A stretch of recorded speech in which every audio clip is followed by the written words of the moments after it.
Ang gagawin ko ngayon ay breakfast egg roll. So, papakita ko po sa inyo kung paano ang paggawa. At simpleng-simple lang ito.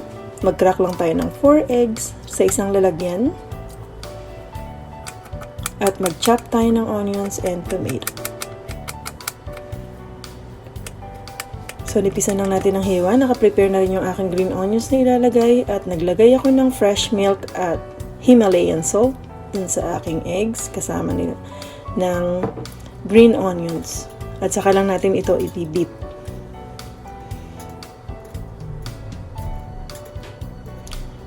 Yan, make sure lang na nabit natin maigi yung egg yolks.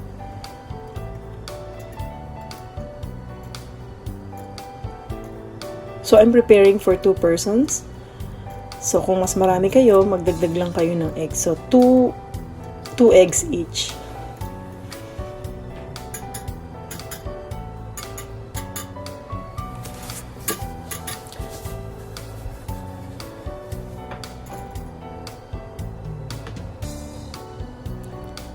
Tapos, add na natin yung ating chop na onions and tomatoes.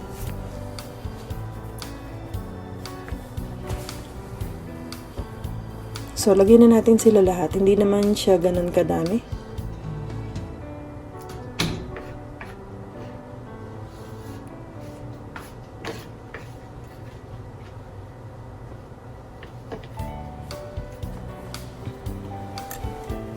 At nag-add ako ng ground black pepper to taste.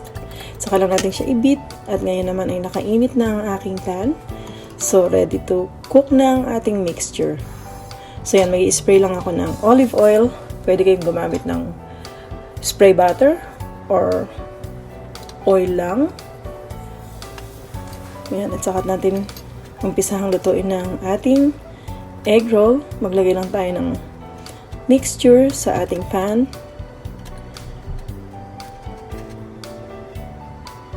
Yan. Tapos pag akala natin na naluto na to, pwede na natin siyang i-roll. Yan, gamit tayo ng 2 pang roll kasi mahirap pag isa lang kasi medyo mahaba siya. So, gamit ko chopsticks at saka ladle.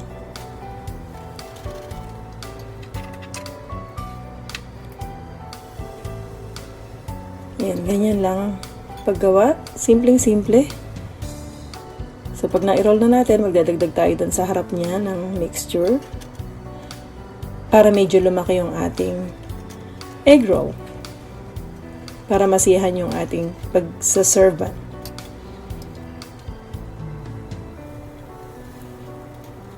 Yan. Gusto ko lang siyang medyo i-toast ng konti. Bago ko siya ilagay sa isang serving plate.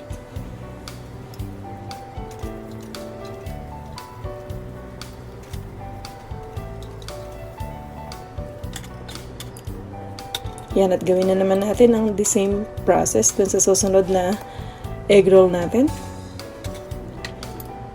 So, spray lang tayo ng spray olive oil at mixture. So, napakasimple lang po, diba mga ka-expert?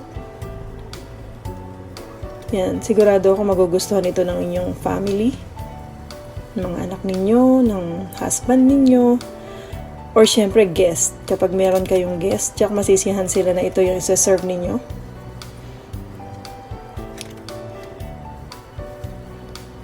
So, yan. Tapos, ang ipapartner ko lang dito ay bun. Siyempre, coffee hindi mawawala. So, ito na yung ating last egg roll. At ilagay na natin din siya sa ating serving tray. Serving plate. Yan. At saka ko to hihiwain. Pero bago ko to hiwain, kung hindi pa po kayo nakaka-subscribe sa aking channel, mag-subscribe na po kayo at i-hit nyo po ang notification bell para lagi kayong updated sa lahat ng videos na aking i-upload. So, yan na po ang ating breakfast egg roll.